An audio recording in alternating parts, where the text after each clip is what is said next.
As this completes our series of discussions on the philosophy of General Albert Pike, I think we should devote just a little time to a more thorough, or at least more critical consideration of his philosophical writings as they are available to the public. Most of General Pike's work has never been within the observation or notice of most readers. Many of his principal writings have not as yet appeared in print, and on a number of his manuscripts the general placed the admonition that they should never be published. He felt in principle that his researches belong to a laboratory stage of searching. He felt that others would have to come after him, review, polish, and complete these patterns of observation and reflection before they should be given to the public in general. As a result of that, in the Albert Pike room, the House of the Temple in Washington, there are rows of volumes beautifully bound containing only his manuscripts. These manuscripts were written with quill pens which he cut himself, and as one more recent observer noted, while they would not write underwater like a ballpoint pen, they were able to be used very effectively, and the general small and detailed penmanship, quite to be expected from a person of huge physical proportions. This writing is very legible and quite old-fashioned, and indicates a very clear period in which the work was done. Those of his works which are available must be headed, of course, by the Morals and Dogma, which is probably the most easily securable of his books. Our library has a number of other items which are considered to be extremely scarce.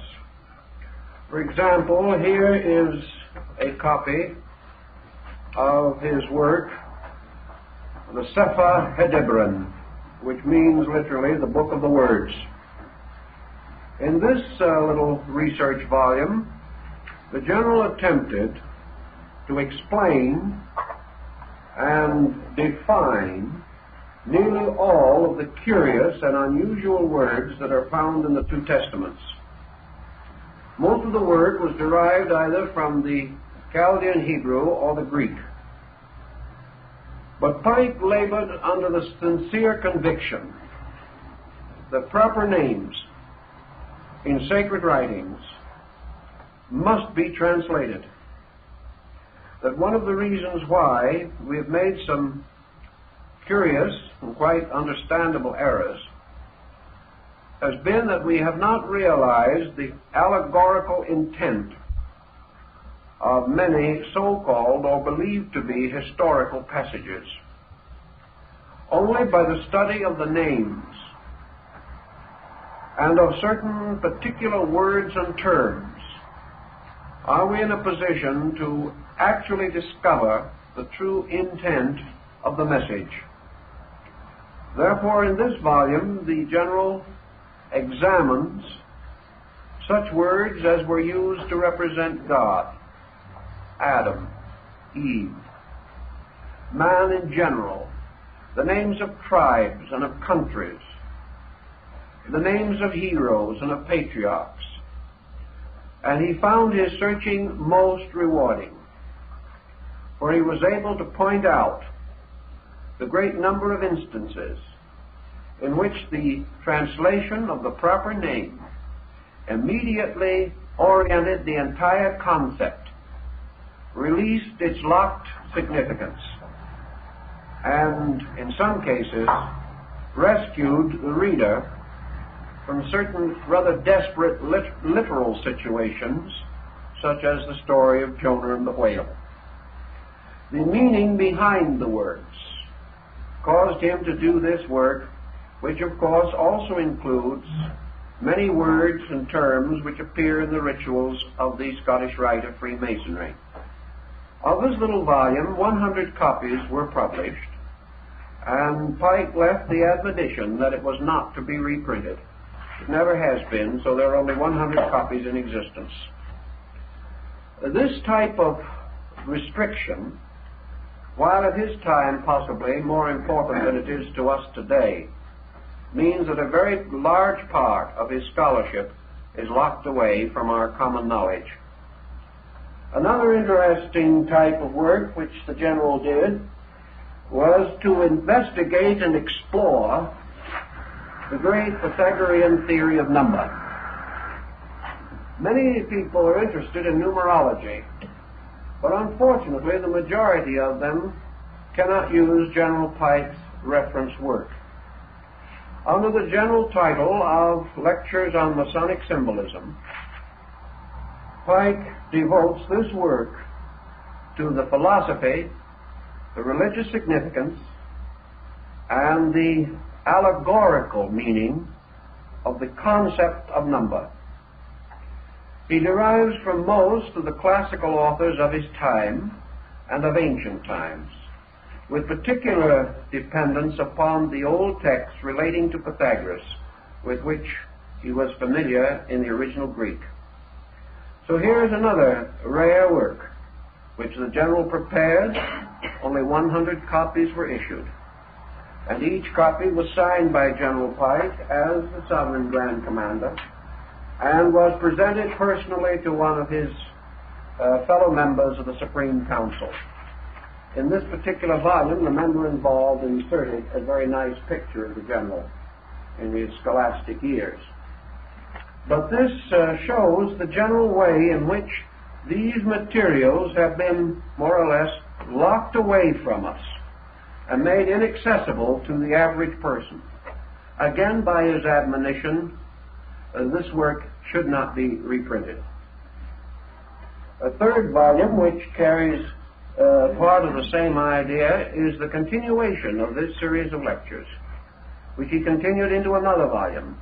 This entire volume dealing almost entirely with the significance of the Sanskrit Amkaya, or the great Amkara syllable, the AUM or OM formula. Here again, the work is restricted to 100 copies, and the book was issued rather with a sketchy beginning and no author's name. This type of situation follows throughout all of Pike's works. His magnum opus, which is the complete rewriting of the degrees of the Scottish Rite, also exists only in 100 copies. Thus he never apparently went forth into what you might term general production of books. And we hope that in the course of time, the rapidly increasing interest in these fields will justify some relaxation of the old restriction, and that gradually demand will bring many of these splendid writings to light. This demand must come not only from Masonic scholars, but from all other groups who recognize the universality of scholarship itself, and are therefore not to be over-influenced by any term which seems to be limiting. The general was indeed a universal thinker, free of most of the impedimenta of time and place, and as such, his material is of continuing value. Now, this evening, our principal concern is General Pike's explanations of the reason why he was impelled to achieve a restoration of the theory of ritualistic instruction. And as might be expected of him, his defense, his argument, and if you want to formally call it, his apology for his own position, were backed with constant references to many cultures, including not only the Near East, but also Japan and China, in an effort to explain why ritualism is significant and how it affects the truth seeker in his search for knowledge. Pike begins with a concept which I think we must all accept, namely that ritualism has played an important part in religion since the dawn of time. And in searching among primitive people, where ritualism seems to have its origin, we must come to another almost universal acceptance, namely that ritualism begins within the individual. It is not imposed upon him. It is the expression of his own consciousness. Ritualism is nothing more or less than his thoughts and emotions moving through his body and causing his body to express them. Basically, then, the individual who gesticulates, the primitive savage who does his dance of victory, the individual who in mourning or in pain assumes certain almost inevitable postures, the individual who under stress defends himself through certain contractions of his body, causing him to appear, to draw into himself, or to pass into some slight exaggeration of mannerism. These are all aspects of ritualism, for they are the transforming of abstract qualities of feeling and mentation into some visible, physical, symbolical equivalent. Every action which we perform, even the function of the senses themselves, constitutes some kind of symbolic interpretation or extension of our own consciousness. We do things because we feel in one way, or we think in another. Whenever we perform even a familiar or common action, we are transforming an impulse into a deed. And because the body has certain natural functions and has limitations upon the possible expression of itself, these manifestations take on stylization. We cannot move as we please, we move as we can. And we gradually identify our pleasure and our ability so that our motion is within the possibility or the means of the body which we use. Early in experience, man developed a series of primitive rituals associated with the common experiences of living. Rituals nearly always involved more than one person, although not always. And ritualism gradually began to take the form of a common action.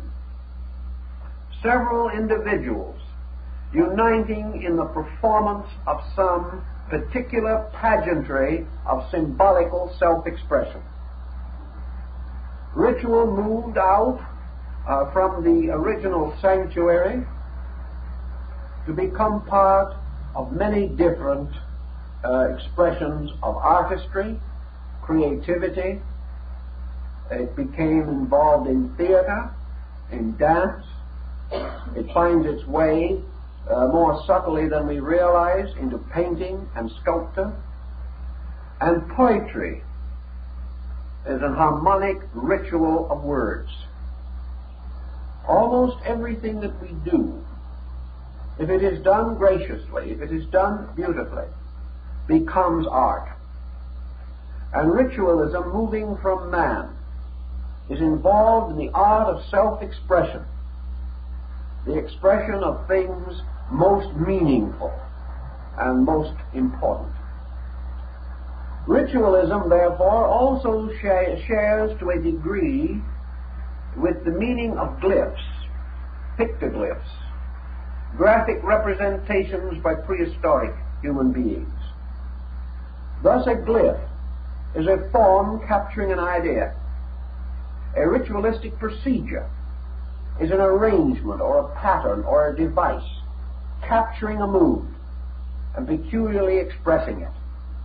We find this in music, where nearly any mood that we desire, particularly the Greek musical modes, may be drawn forth out of us because we are subjected to certain harmonic tonal patterns. To these we respond.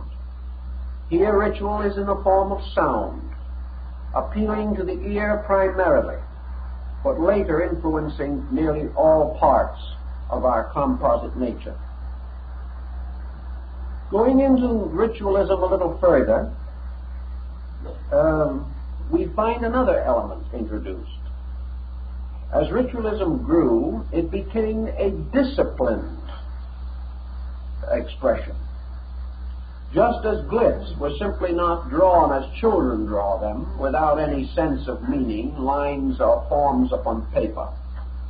But glyphs had to have a certain figure or a certain stature in order to express a particular idea.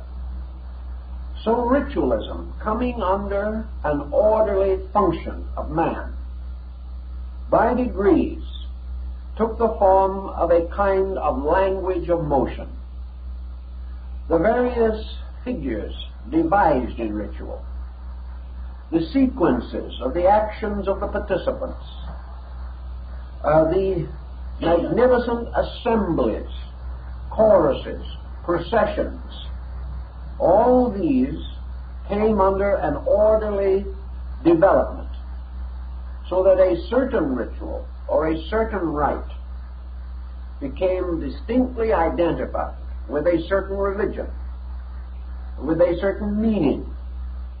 And among the Greeks, these rituals, like architecture itself, became symbolical of certain deities, certain spiritual beings, certain truths, certain broad and deep convictions, which were continuously presented in this form. General Pike points out that in ancient ritualism there was a factor which we apparently have lost. How we lost it, he was not entirely certain. Perhaps today we are in a little better position to clarify this, because the advancement has been made in fields of psychological research. His point is that nearly all rituals in ancient times involved magic, that some kind of a pattern was created which induced a particular and peculiar mood, exercising a kind of mesmeric spell, causing individuals to be bound together and to have an experience beyond that normally available to them in the common concourse of living. Those of you who have attended the rain dances in the southwest part of the United States, up in one of those mesa villages, will have some concept of what Pike meant. Perhaps being in New Mexico himself for a time, he saw these dances in their earlier and purer forms.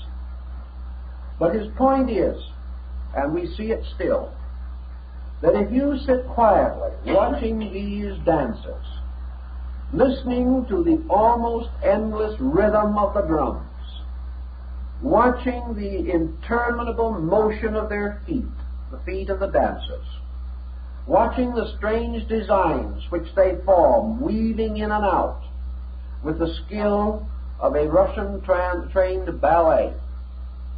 If you keep on watching this, listening to the tones, seeing the wonderful pageantry of color, and observing the remarkable makeup and adorning of the dancers, you will in a short time find yourself moved away from the everyday. You will find a kind of strange disorientation within your own consciousness.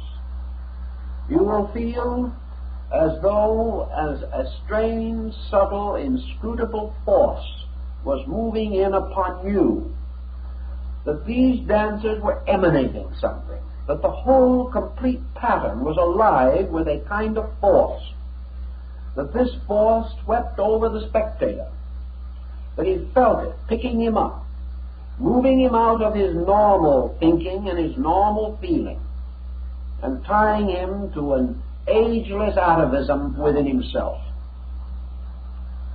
Pike realized that in the classical periods of Greek religious initiation, that these sacred dramas, designed and devised by persons unknown, but presumably bestowed originally by the gods, that these dramas were not merely something to see. The participant was a part of a living formula. The observer was able in a mysterious way to capture the overtones, ritual providing something that appealed to faculties that could not directly listen to words, nor could they be moved by the most sober intellectual instruction. Actually, ritualism was an experience rather than an instruction. It applied its force directly to the eyes of man. And here there is a strange certainty that is denied to almost any other sensory perception. That which a man sees, that he instinctively believes and accepts as true. He believes that his reason may be deceived, but his sight cannot be deceived. That what comes directly into his vision is as it appears to be, and about it there can be no uncertainty. Thus ritualism, passing or bypassing the rational faculties, giving no time in its unfolding for the individual to sit back and intellectualize, sweeps him along from one mood to another, carrying him, as in the Greek rituals and in many other sacred rites, in the direction of a collective sublimity. He feels himself departing from this world and entering into a world of divine things. He is no longer aware that the symbolic deities before him are priests, masked and robed. He is no longer aware that these rituals are taking place in a house built by men, and that their fantasy is enlarged by mechanical devices. These factors cease to be important. There is the immediate impact of the splendor itself. This splendor, moving some source of splendor, or some instinct to splendor within the human constitution. This is the magic to which General Pike refers.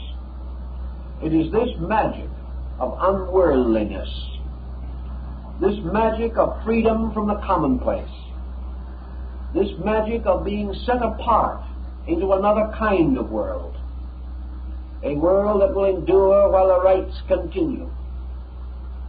It is as though the candidate passing through these rituals actually did go to a different world and came face to face with beings and powers, transcendent and remote. This ritualism inevitably affects the person. Civilized travelers wandering in primitive nations have felt the impact of it, and have suddenly realized that their vaunted sophistry slips away from them, that the ritual moves in and the modern way of life moves out.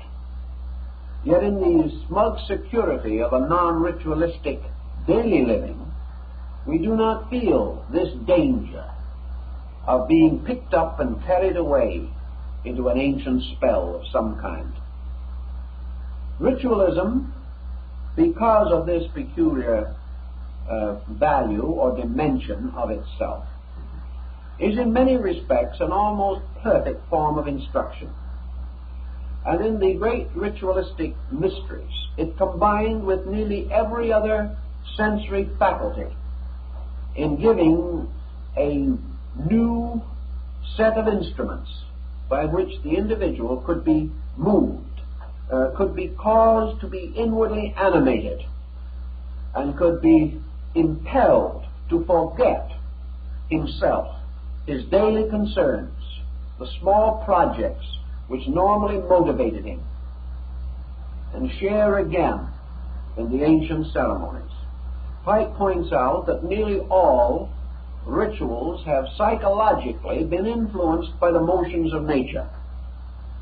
That actually man, in creating these symbolic patterns, is following the law of universal motion.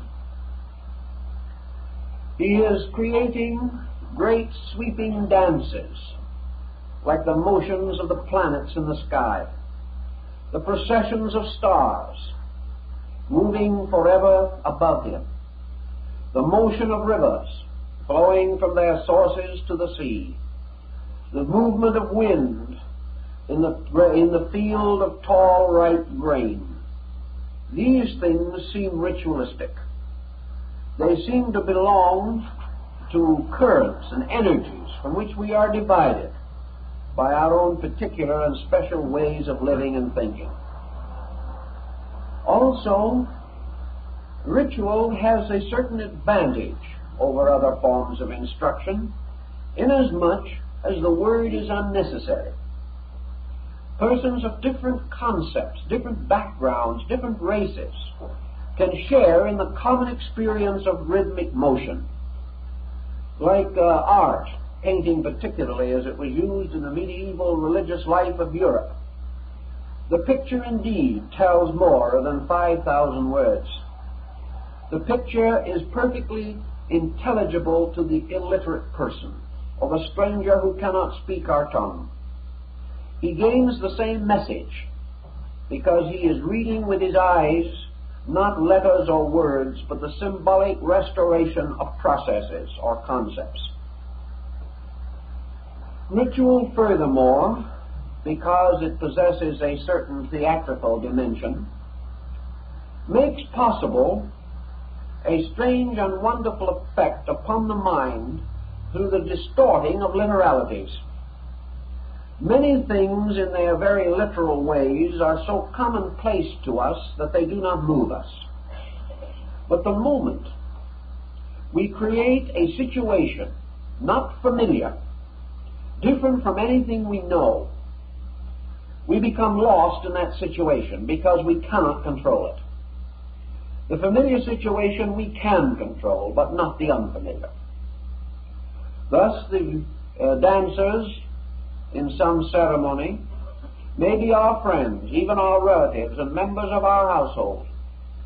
But when they are masked and regaled, and in various ways separated, so that our eyes see in them nothing familiar, nothing that we know, but only strange emblems of birds and beasts, this disorientation separates them from their human estate and gives them a significance apart from the common things which we know.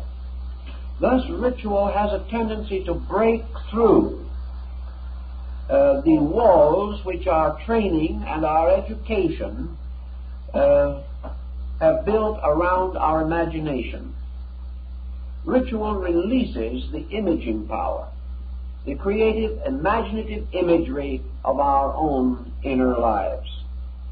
Ritual, then, is a kind of an escape from the prosaic into a world of fantasy, where even fairy stories can be true, where old legends and lore suddenly come to life, and where great principles, long observed but ignored, suddenly become undeniable. All these points have much to do with the descent of this ancient way of instruction. This instruction, by creating moods, by causing us to feel certain things with a tremendous urgent intensity, a feeling which can possess us.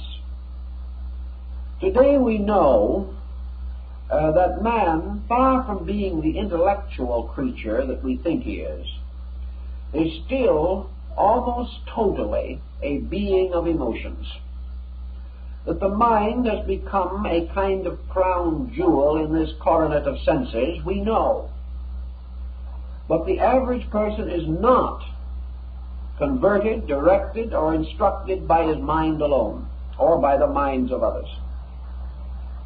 Without feeling, without the intense experience of participating, sharing, being part of something, imagination is not quickened and understanding is not ripened. What we have gone through, what we have experienced, what we have intimately felt, these are the things which move us and cause the rise of certainties within our own consciousness. In ritualism, as it was presented in ancient times, therefore, man was divided into a twofold creature, one part of himself living in the world, and the other part in a mysterious temple that was separate from the world. He had an outer and an inner life. He had two kinds of language with which he could converse, the language of the everyday and the sacred language of the mysteries. He lived always on the threshold of a universal condition, which was no further from him than the door of the sanctuary.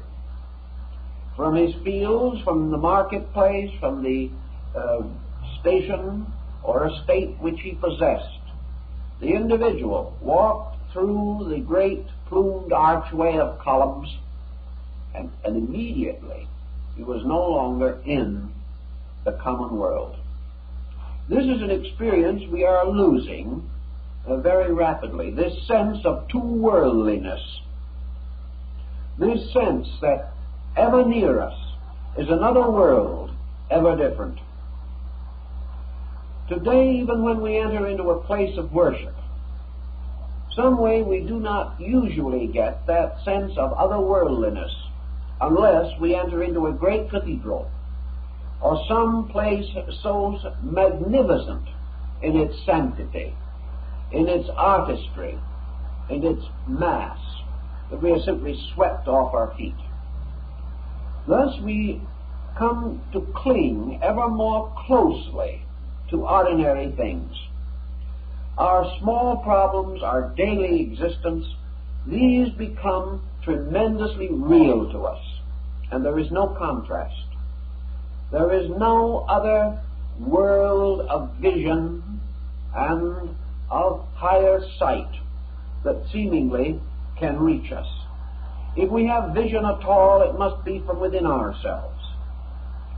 We do not know what it means to step with a few short paces from the world of man to the world of God.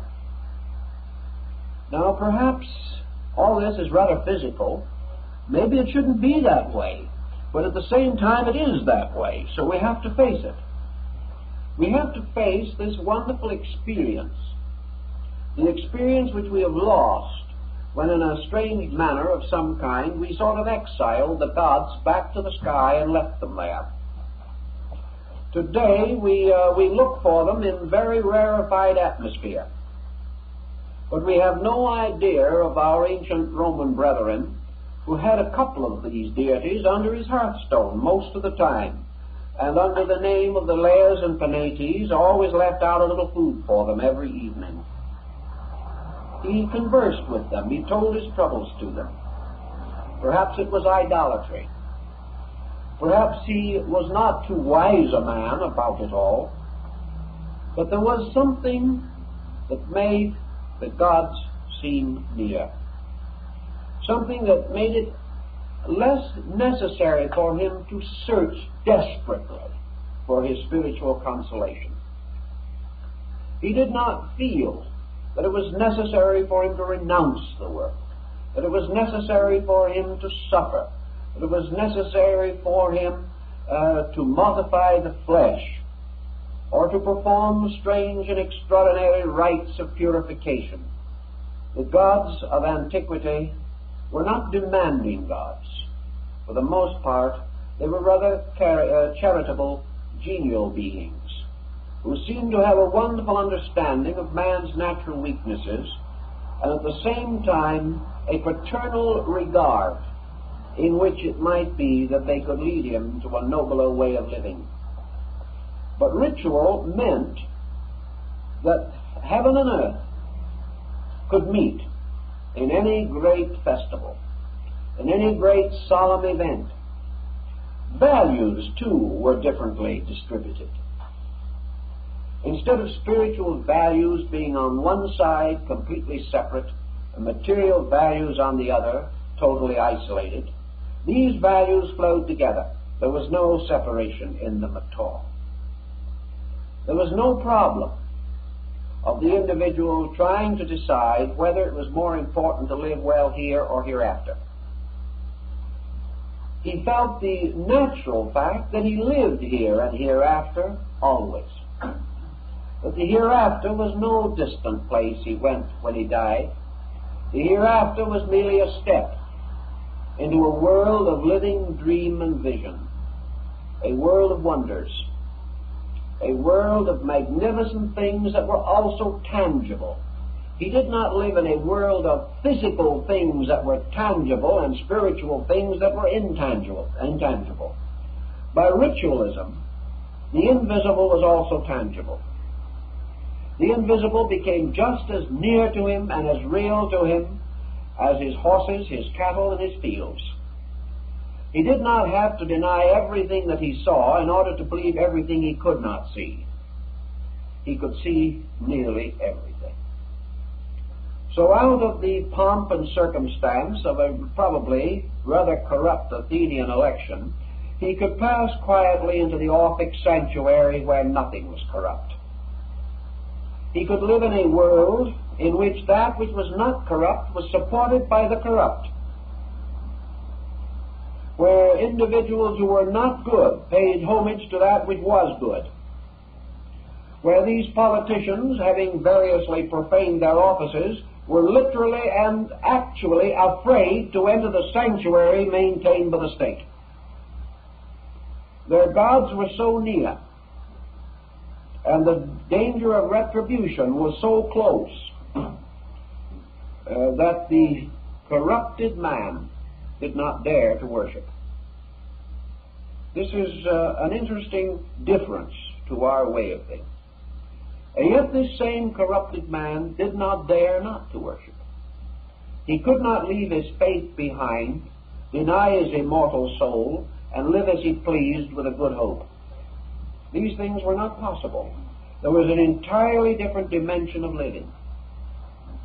Unfortunately, some of the ancients have left to us a description or definition of some of these rites. Not complete, because such would have been contrary to their obligations, but in the mysterious nocturnal rites of Osiris in an island in the Nile, Iamblichus describing the initiation of the Mother of the Gods, and many other similar passages, including the initiation described by Apuleius in the Metamorphosis, we see that all the thinking in connection with these great ritualistic processes, this thinking led inevitably to the temple. It led the individual, regardless of his natural passions or desires, to view the inevitable, eternal significance of the sacred life. When the young people of Athens reached a certain age, and it was rather young at some times, because we know that children as young as 5 and 6 years of age were initiated into the Eleusinian mysteries, that these young people, starting out in life, perhaps not even yet in the public school, they were not taken to some place where they heard sermons or heard learned discussions of sin beyond their contemplation, or where they could learn some of the better lessons involved therein. These children were taken into the great spectacle of the gods. They realized that heaven and earth met in a tremendous homage paid by man to the eternal. that the greatest artistry, the greatest skill, the greatest mind,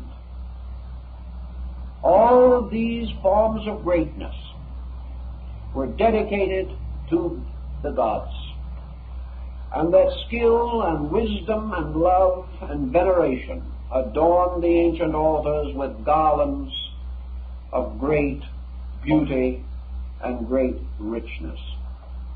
These children found, when they entered sanctuary, not children only, they found there the wise and the learned whom they admired.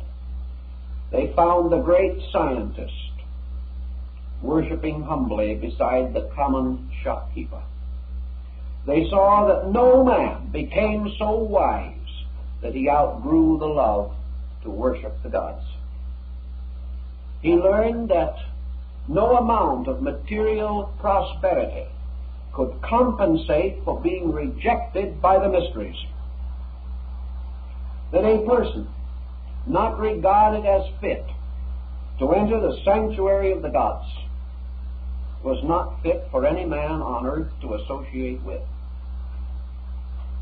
It is understandable that under such a psychology, under such a concept, that the value of divine things was driven home, and the young person grew up to realize that these sacred ceremonies were part of his own maturity, that they were not something he should ever be ashamed of or apologize for, or that he would ever be ridiculed because he was superstitious enough to accept them.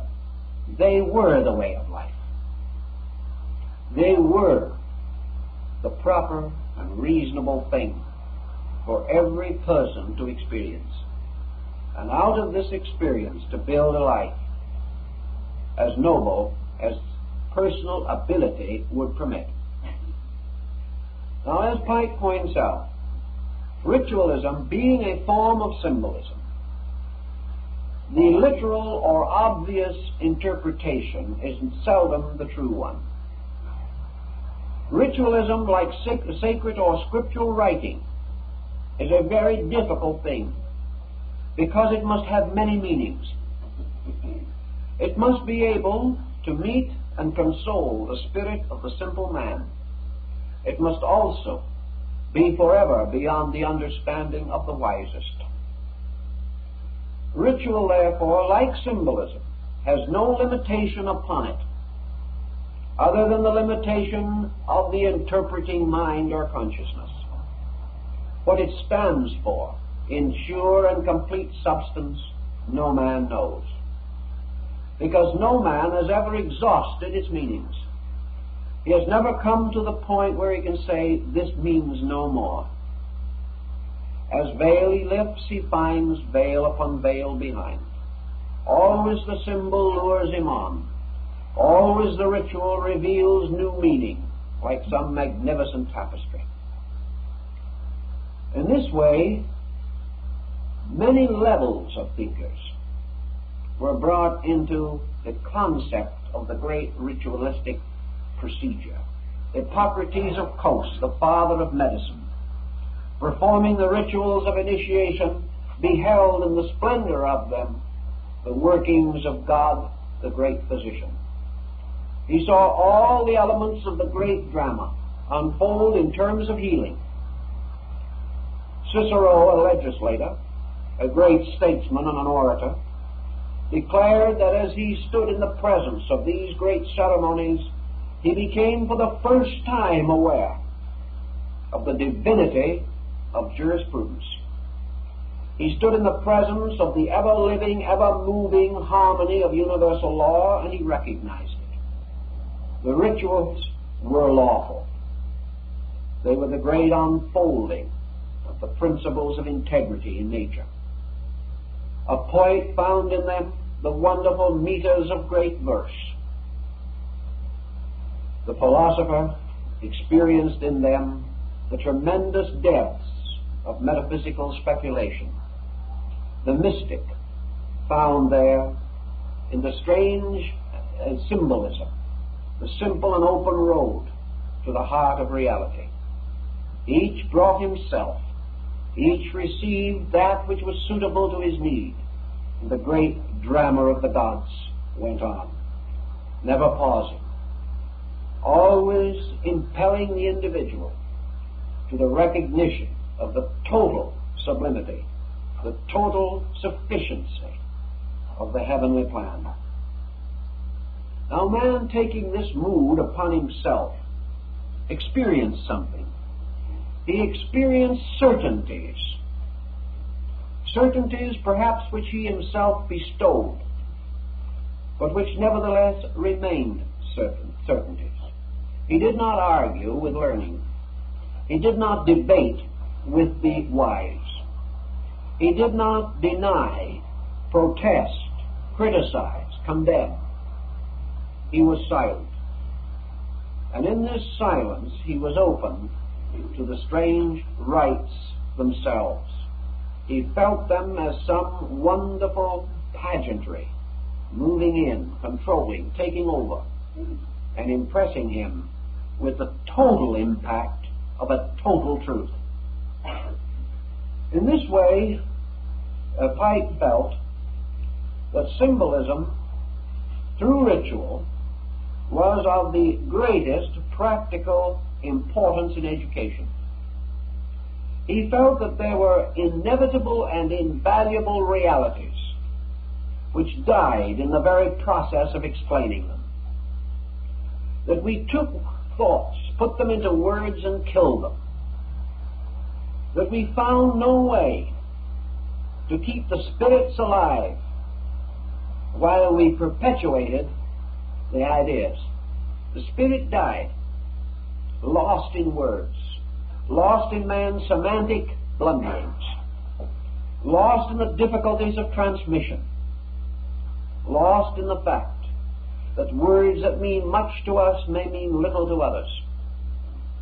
Thus, education, learning, can by books and rote transmit the 3 R's, but cannot transmit a 4th R, religion. That cannot reveal or release a 5th R, reality. These things have to be found in another way. Man, searching for these values in his daily life, finds them by the very fact of living. He is not told them. He discovers them out of their own need, in his own living and in his own daily existence.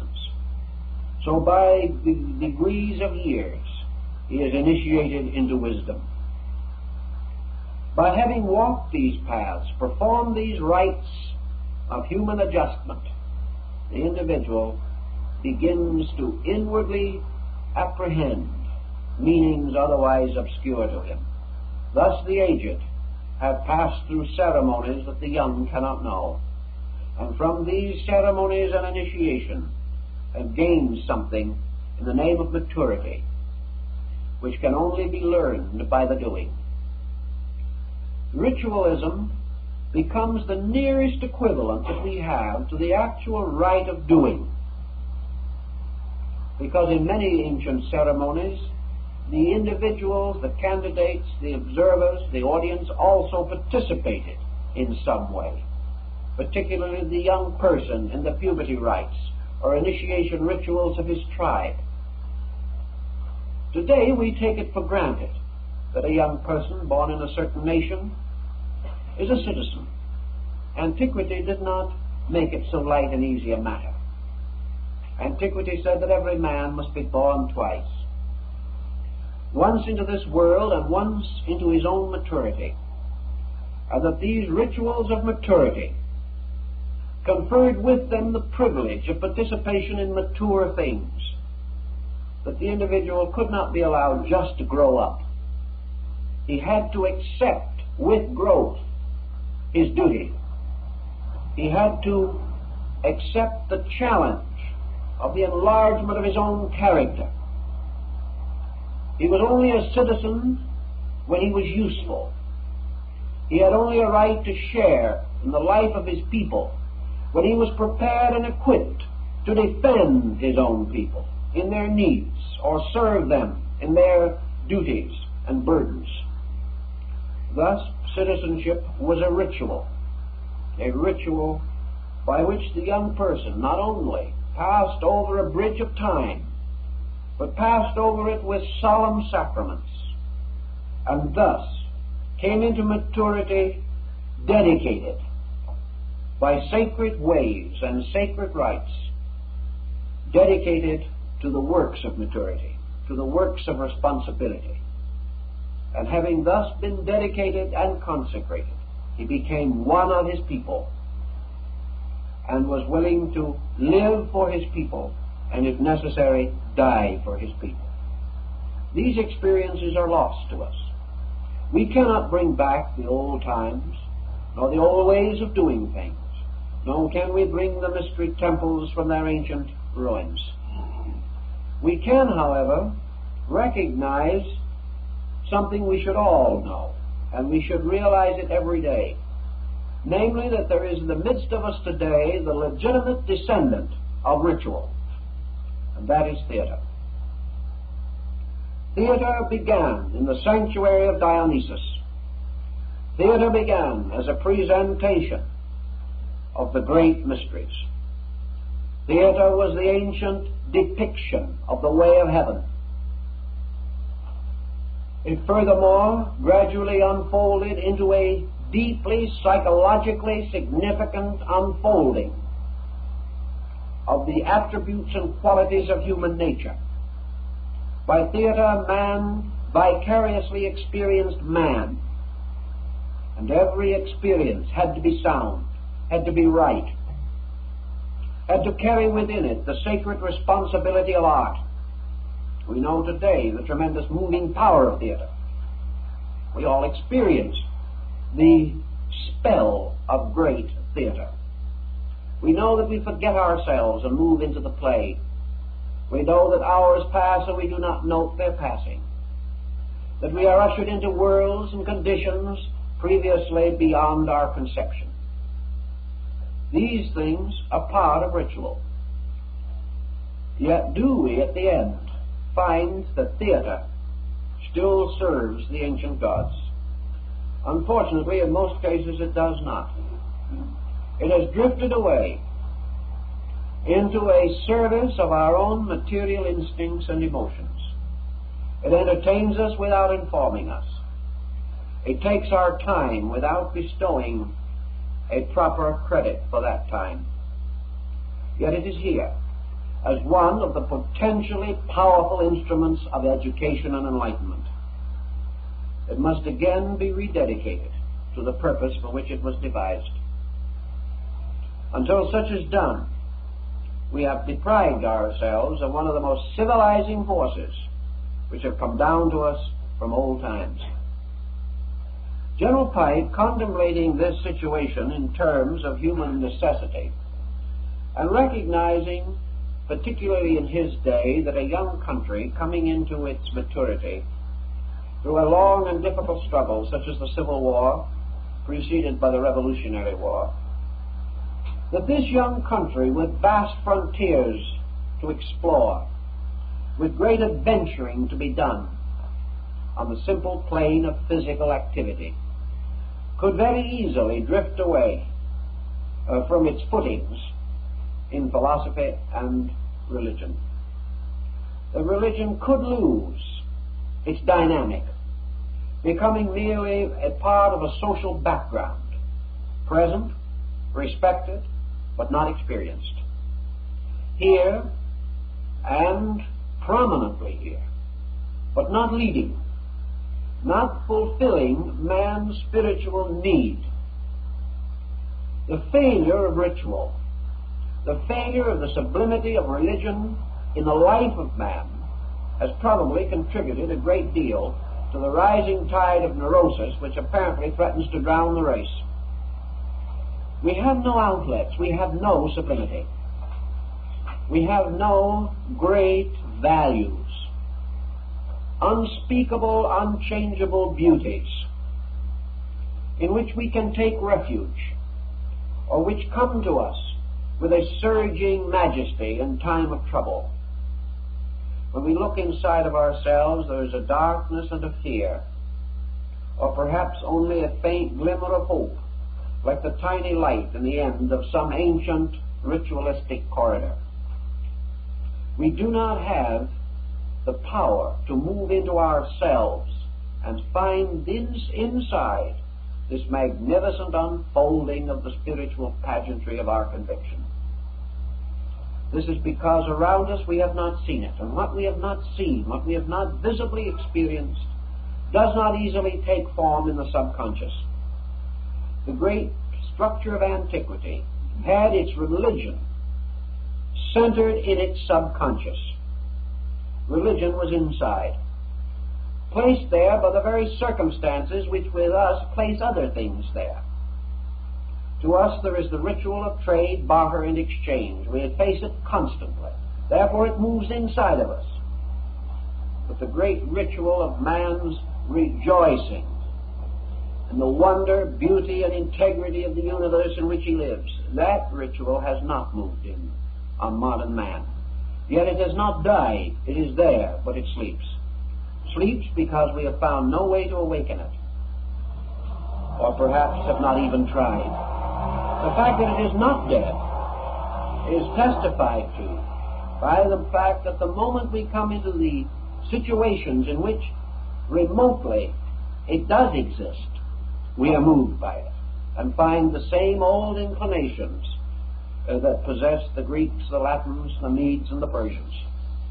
All of these old feelings are there, but obscured by the difficulties and superficial pressures of modern living. How then shall we attempt to restore these values? What went into ancient ritualism? What parts of learning were embodied in it? Pike tells us, more or less quoting from Pythagoras and Iamblichus, that it is not a question of what went into it. The mere question is, everything came out of it. Mathematics, science, art, literature, music, philosophy, religion. These things came out of the mysteries. They did not create these sacred rites. These sacred rites created them. Man, contemplating upon the mysteries, discovered geometry. Man, contemplating upon the mysteries, explained astronomy. Man, contemplating upon the mysteries, gave forth from himself music, dance. Intelligent and civilized persons should have condoned such institutions. Are we to marry these thoughts with the ideas and principles and teachings of men like Pythagoras and Plato? Are we to assume that Plato was a charlatan or a stupid fool when he declared that when he stood in the presence of the great Hierophant of the Rites, he was as a little child knowing nothing?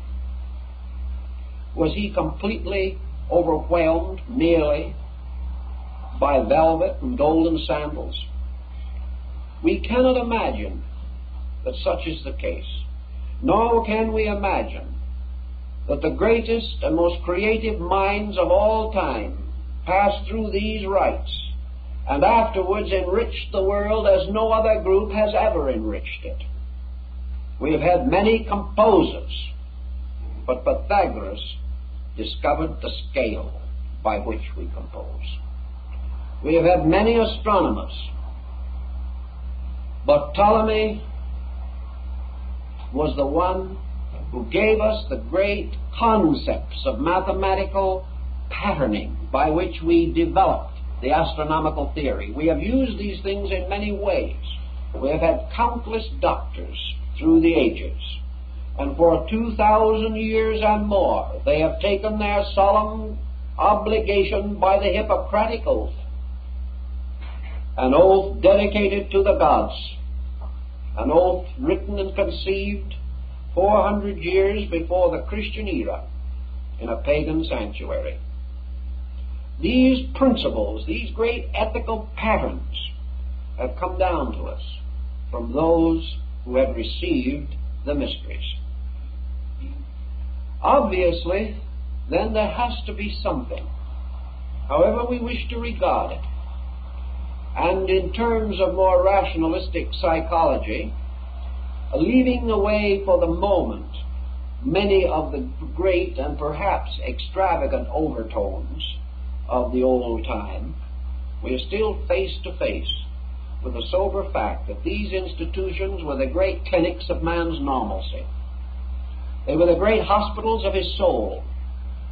And indeed, these mysteries were the mothers of heroes, from whose womb came forth the teachers of the world. We need something. Perhaps we need the concept that was locked in these tremendous institutions, sanctified by the veneration of ages. This whole concept could be and must be revived in some way, not carrying with it something from the past, but moving into the future on the basis of the mystical experience made available to man through the unification and rededication of his knowledge, his vision, his wisdom, his hope, and his faith. Until some such motion is achieved, we are going to certainly lack foundations in eternity, foundations upon which we can build things that will survive a time and survive the selfishness of generations or the stupidities of centuries. There has to be this great basic thing. Now, many religions today, in modified form, have perpetuated rituals. Most of these rituals have been abridged, cut down, to favor the haste of man. But the difficulty with these rituals, as they are now given to us, as Pike points out, the difficulty is twofold. First, in the course of time, most of these rituals, through abridgment, through reforming, which is sometimes only casting things out of all form, through the reinterpretation by sects and various groups and creeds, the rituals have lost their ancient solidity. They've lost their ancient authority. They are now perpetuations of pretty patterns, which those performing do not understand and those observing do not comprehend. Thus, the tremendous vitality is simply lacking. Yet the principle does survive. And in the fact that it does come down to us, there is a hope that something more can be accomplished.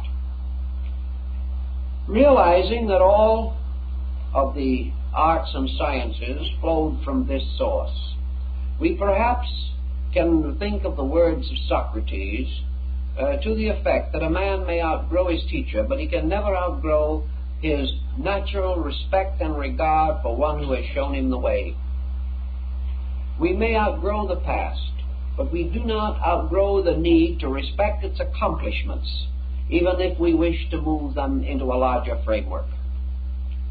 Thus, in the ritualistic part of life, we have need for restoring certain of these daily values. Now, what is the difference between a ritual and a commonplace activity? The principal difference seems to be that a ritual is purposed, and that in the attainment of its purpose, it makes use of discipline. The dancer, wishing to be a great artist, must pass through a long and trying period of discipline, becoming perfect in technique, in order that the technique shall no longer be visible. If it is visible, the perfection is not there. The great musician does not wish to be regarded as a magnificent technician. He wishes to possess the technique by means of which he can appear to be without technique, but so complete in his control of his instrument that it moves with him and obeys his every instinct and every impulse. Thus, it is not the purpose of great artistry to produce the evident artist, but to produce the total artist. evidenced only by the quality of achievement, rather than the technical means by which it is accomplished. Ritual is then a disciplined use of natural instincts, natural impulses, in order that they may present a meaningful pattern for our own amazement or for the informing of others. In India and other countries, we have hand postures and body postures.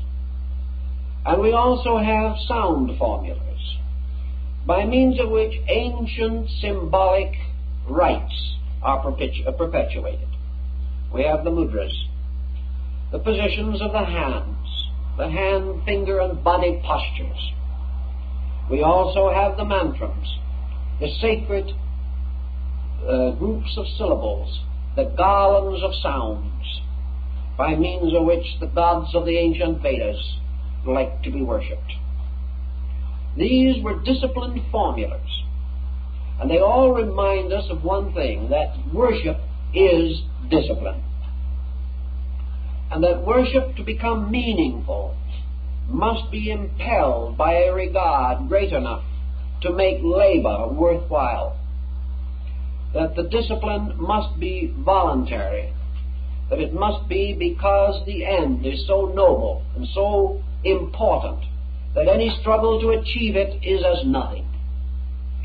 Therefore, in the concept of ancient ritual, the perfection of it was due to the incredible dedication of peoples to these sacred ceremonies, for which they prepared themselves by purification and by the most exacting disciplines of body control, even as great as that of yoga or the Vedantic systems.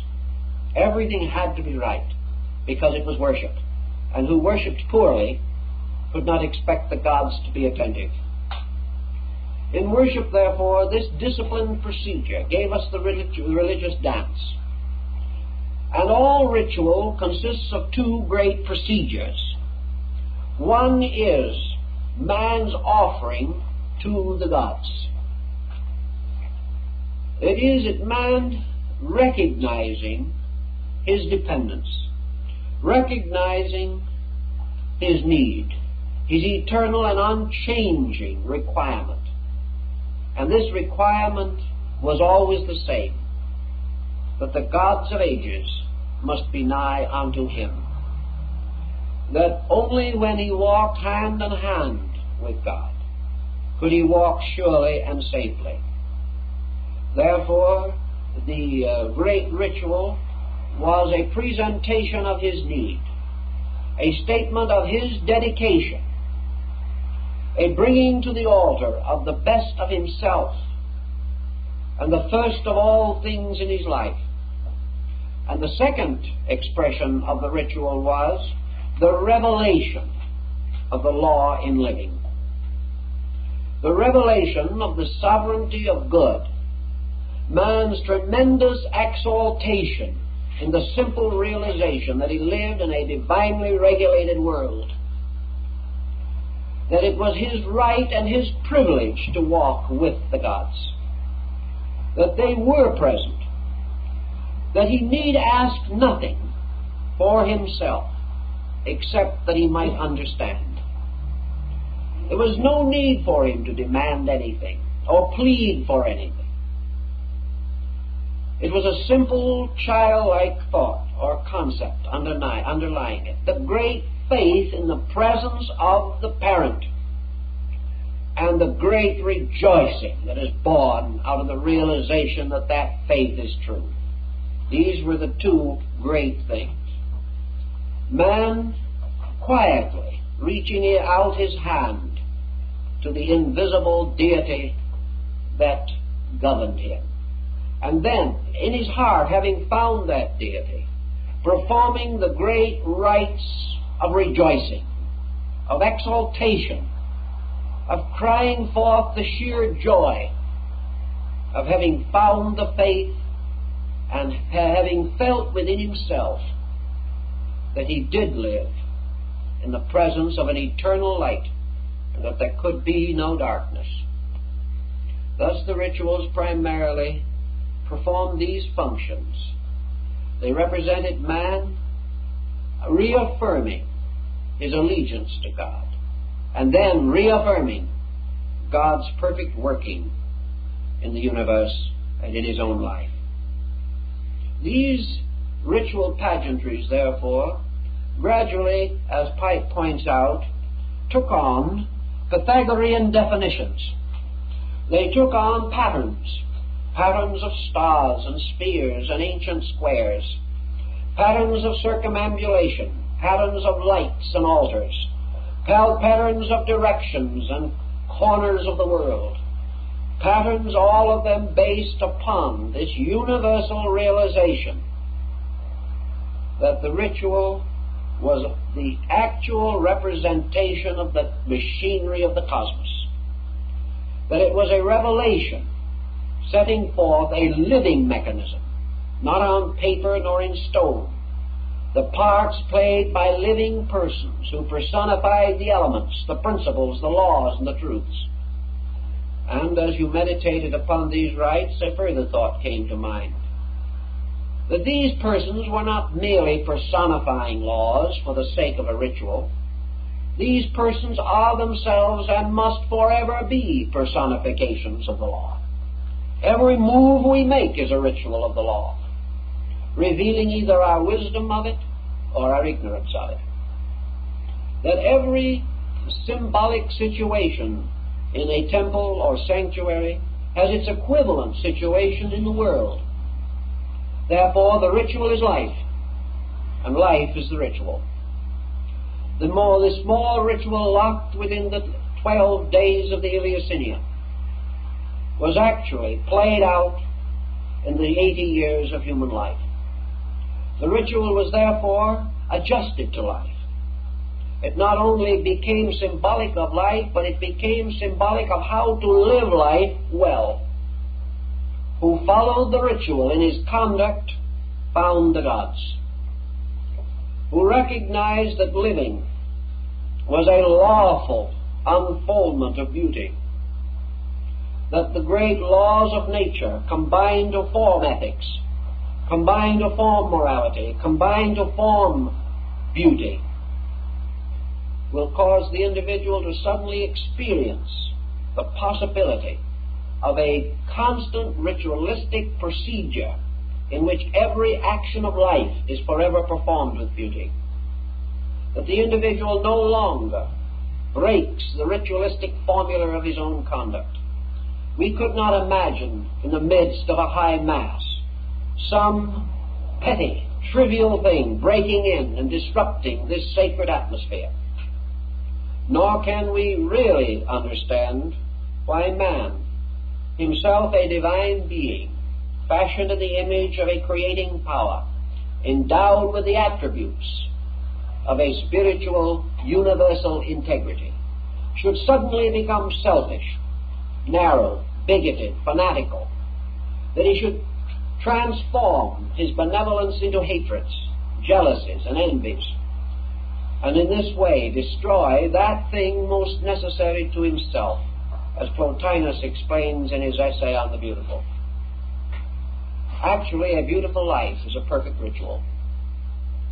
And all ritualistic living is living in beauty, living in rhythm and harmony, rather than in strange discords and broken chords and dissonances. The ritual then became the symbol of living. It became the symbol of gracious living. It pointed out that there is a divine way of doing everything. Just as there is a divine way that makes the corn to grow. Just as there is a divine way that brings the child into the world. Just as there is a divine way which meets sorrow with consolation. Everywhere in everything there is a divine way. That divine way is the sacred ritual, the sacred dance, the sacred arts and sciences with their perfect keynotes and keyboards. Thus, the divine way is the service of the beauty of inward motion. Instead of the individual stalking through life like some puppet on high boots, the individual moves graciously through life, like the flowing robes of the Kuan Yin or the Lady of Mercy of Eastern wisdom. Here these beautiful figures, ever gracious, their bodies and their robes flowing in perfect rhythm and harmony, are symbolic of the simple way to live, the simple experience of continuing graciousness of conduct, all motion being a movement of beauty within man, beautiful because man moves from beauty, harsh if man moves from harshness. In this way, the ritual carries us into the great principle of initiation. All over the world, as Pike points out, the sanctuaries of the old rites have disappeared. In a few places they linger on, in perhaps some instances with vigor, often with only a dwindling continuance of their ancient way. But gradually out of all of this has come forth the concept of the new sanctuary, the new house of initiation, the new temple of the mysteries, vaster and more splendid than the ancient temples of Eleusis and Samothrace. This is indeed that tremendous temple whose spanning arches are the clasped hands of comrades. The world is now the sanctuary. The world is now the house of initiation. Its floor is the earth, and its ceiling is the sky. This great temple is where man, as observer and participant, observes from the cradle to the grave the tremendous passion play of human struggle. Here all ritual that has ever been, moving into the life of people, large and small, powerful and weak. Here we see the terror play of ancient times. Here we come to tragedies and comedies greater than those of Aristophanes or Sophocles. Here every day things are happening stranger than fiction or drama. For this great vaulted world is the new temple of the mysteries. And in this temple man comes at birth. He no longer has to wait to be 5 years old to receive the lesser mysteries. He receives them as soon as his eyes open and he begins to see the world in which he exists. But he goes through them by degrees. He cannot move more rapidly than the unfolding faculties of his consciousness and the strengthening structure of his body will permit. Thus he grows in family, in home, and in school. These are the grades of the mysteries. And finally he comes to the maturing of his faculties. And he stands or sits as in some ancient amphitheater, watching the drama of the world unfold. It is brought to him not only in his own immediate environment, but by the great methods of communication. He can now see what is happening on the opposite side of the earth. He can journey to distant places. The world becomes small. The experiences of all men are available to him. He can live with many races and many kinds of people and worship in many temples. All these things are now his birthright. So he stands somewhere along this line of existence, like those who come back to the greater mysteries, which must be conferred when the priests of time are ready to accept him. In this sanctuary, then, of today, we see the great mystery drama. We see everything from the atomic bomb to interplanetary projected travel. We see all the inventions and the arts. But we have not the vision that was given to the ancient by his disciplines. We do not see behind all this immense confusion the shadowy figures of gods standing, waiting, hoping, or enraged. We do not recognize that behind this drama is law. Law inevitable and irrefutable and immutable. We do not realize that all this phenomena suspends from one great noumenal cause. We do not find that spirit whose body nature is, and God the soul. We have not this experience. Therefore, we profane the mysteries as Cambyses robbed the temples and sanctuaries of ancient initiation. The heathen came in, the conqueror, the dictator, spoiled the temple of its treasures, scattered its priests, and forced strange and foreign gods upon the worshippers. This is what has more or less happened today. The great temple of our world has been plundered of its mysteries, plundered of its sublimity and of its great mystical meaning by the rise of conquerors. Some who have wanted to conquer space, and others conquer science, and some conquer death, some conquer life. But the conqueror has taken the place of the worshipper. We live no longer to enrich the temple, but to pillage it of its treasures. And our earth is indeed laid waste by the ambitions of men. So our civilization, like some ruined sanctuary of the past, may become only a wrecked and shadowed thing if we continue in our present courses. However, the old mysteries also pointed out that man does with this ritual according to himself. What he brings to it, he receives from it. The measure with which he understands measures the way in which he will be understood, and vice versa. Thus, between modern man and the true vision of this thing, there is no more than those few steps that separated the marketplace of Athens from the sanctuary of the mysteries. There was only a few steps, and man must take those steps in some way. He must take them by restoring the soul of learning in himself. He must, by a subtle shift of his own perspective, suddenly find himself again in the temple. He is not in a factory. This world is not an institution. It is a sanctuary.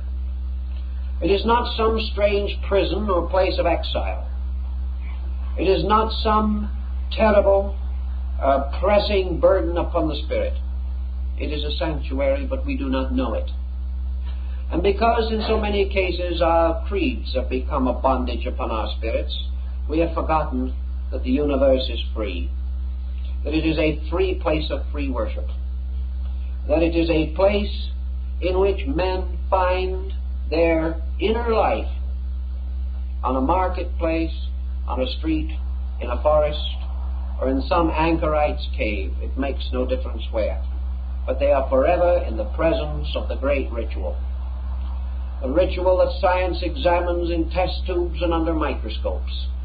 The ritual that electronic science seeks with its mathematical formulas. All research projects, all these things are explorations by ritualistic means into ritualistic mysteries. All the rest is of a seeming. This is of the fact. And each scientist today pays homage to the ancient gods because he does not dare to perform an experiment which is contrary to law. The law holds him, and he cannot escape it. He knows if the law is broken, the experiment cannot succeed. He denies the lawmaker, but he cannot evade the law.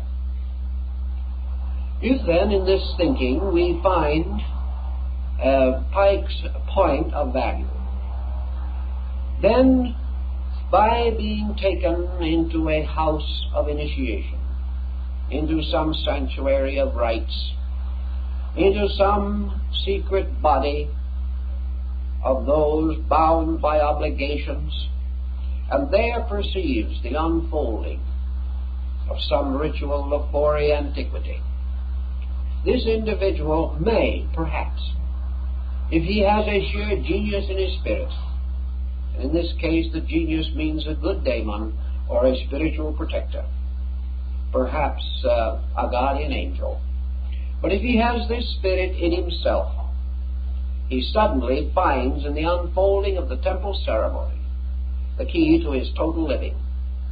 He becomes aware that he is simply being told that he has been given a new dimension of awareness, a new way of looking at things, something that changes patterns and situations just as truly and mysteriously and as wonderfully as Joseph Smith's eyeglasses are supposed to have done in the story of Mormonism. That by means of a new pair of glasses he can read something that no one else has ever been able to read, at least not without the same pair of glasses or one their like. But actually, all you have to have in order to read the mystery, to read the strange characters traced by living nations, races, and persons upon the face of the earth, all that we need is the proper pair of glasses, the proper way of seeing. And the ritualistic procedure is an introduction to a new dimension of seeing. It is that which enables us to see not things, but through things. A kind of seeing which enables us to avoid the delusion of the evident. Something which gives to us this penetrating capacity to make veils become transparent, because our own sight has gained a new penetrating power. The key is simple enough. It is so obvious that few find it. And that is this simple fact that when we observe under tutelage or under direction a certain ritual and are told that it has a meaning, we are then stimulated to look for it. But when we turn away from this, and our scholars, our scientists, all our most progressive leaders, really progressive ones, tell us that this world also has a meaning, we are not inspired to seek it. We assume we see it already, that its meaning is given to us in terms of wars and taxes, earthquakes, pestilences, and local smog. That this is it. And that we are fortunate indeed if we can pass through our 80 years with a reasonable degree of comfort and make a somewhat dignified exit. That is all there is to it. It has never occurred to us to apply this key, the key to break through the obvious, the key by means of which men like Toynbee, for instance, have discovered that history is not merely a record, history is a motion. History is a dance. Nations dance their dance of death. Nations whirl themselves like some strange Muslim dervish into their own eternity. That all the things that we talk about are really great symbolic patterns, and that from these we can, if we have the insight, discover the whole mystery of existence. That instead of having to read thousands of books, we can open our eyes and watch the living book of nature, the living book of life, human nature, national policies. And there is not a day that goes by that the most deformed and defamed misrepresentation of news in our daily papers does not at the same time contain the secret of immortality for someone if he knows how to read it. It is the secret of the difference between life and death, to read not the line nor between the line, but through the line into that part of universal pattern which this story reveals. And even though it has not been truly told, still some of the pattern is still there. Thus, by the observation of ritual, we become aware that we must never allow ourselves merely to accept. Not accept in the sense of intellectually acknowledging, this I see is enough. We are saved to a degree, as I said earlier, by the fact that we do not intellectualize ritual for the most part. We do find a receptivity and simply permit it to move us. We can do to a measure the same thing with life. But we must be sure that the thing that moves us is the true part, the true meaning of the rite, the true significance of that which is unfolding and occurring around us.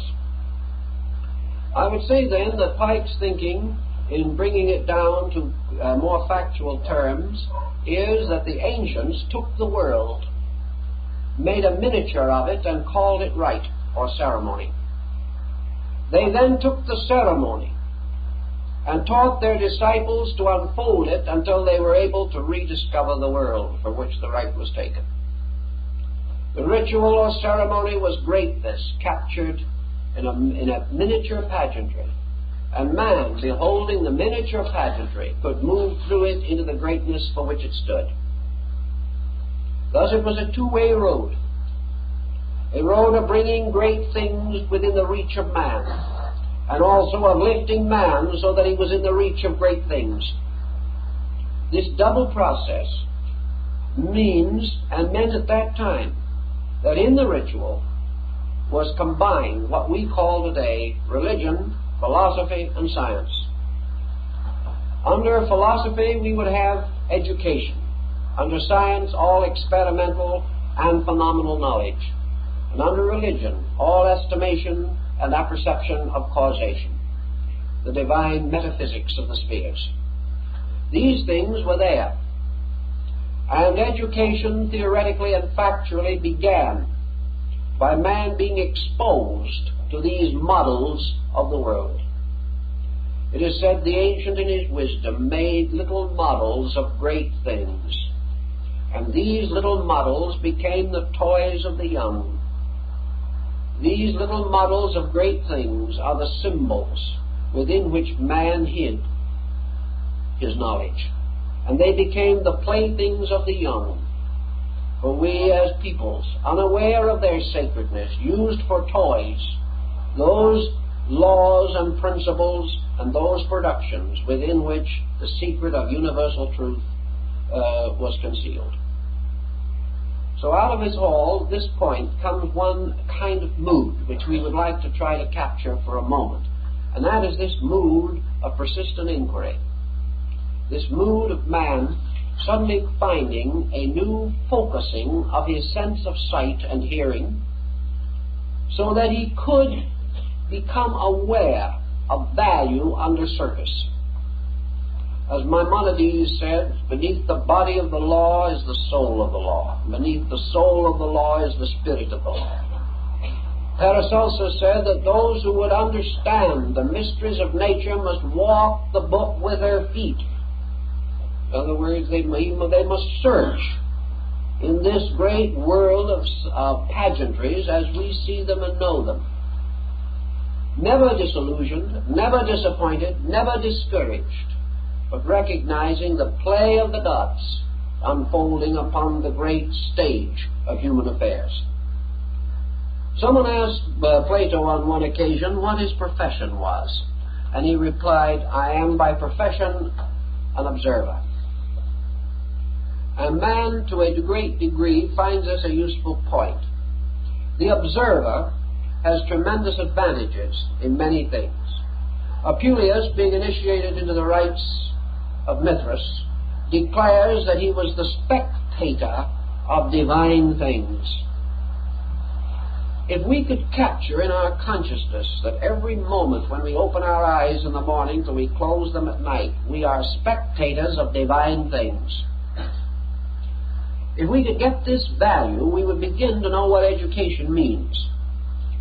We would realize that behind everything that happens is a formula, that this formula must be understood, and that security, release from suffering, all the virtues of Buddha's Eightfold Path are available to the individual who becomes the spectator to divine things and knows it. He is no longer captured in this strange confusion that we commonly experience. He is never so deep in anything that he is not able to be quiet and watch the workings of the law. Thus, as a candidate seeing a drama unfold upon the stage, he may applaud it, he may admire it, but he must never forget that it is only a veiled representation of something else, that it is only a play, and that this play is based upon a great formula of laws. To recognize this could bring us back to a lawful religion. It could bring us back to a religion based upon man's recognition of the sublimity of the tremendous total existence in which we live, in which we no longer fear this existence, or merely respect it, or seek to exploit it, or even attempt to formularize it, but rather that in this whole existence we are capable of the immediate impact of a great spiritual identity, a tremendous divine principle, a principle to be met with veneration, a principle not remote, not some cruel and distant God, but a principle ever imminent, a principle immediate, as small as the smallest need, as great as the greatest problem. This complete, internal, ever-existing principle of value. If we could sense this, we could begin to dream of a universal religion, a religion that goes beyond stars and planets and everything of that nature, and really is represented by the great ritual of man's truth-seeking. In all the candidate rites of ancient mysteries, the candidate became the embodiment of the truth-seeker. He was the one for whom the mysteries existed. No candidate, no mysteries. The mysteries were not necessary to themselves. And in the great universe of value, there is no mystery. Mystery is only possible where the individual who seeks knowledge does not already know. Therefore, the mystery represents the quest of the ever-present. Man desperately seeking something that he has already found and doesn't know it. The individual seeking in the furthermost for that which is already his in the innermost. So that the mystery of the truth seeker, making the perilous journey through the strange tests and trials of subterranean rites. This is only the story of the journey of the human consciousness toward the awareness of its own eternity. It is the removal from man of the blindness in his own eyes, for the darkness is not in the world, but it is in him. And if he can change his own perspective, the dark world gives way to a radiant and glorious sphere. Now, many individuals will say, like the rituals of old, that some of the rites were cruel and terrible, and that the candidate was exposed to terrific tests and trials which were more than flesh could bear, and that it might well happen that the candidate would not survive, but failing in the mysteries would never return again to the world that he had known. These symbolic statements were not so different from life. For every day we see people who seem to fail.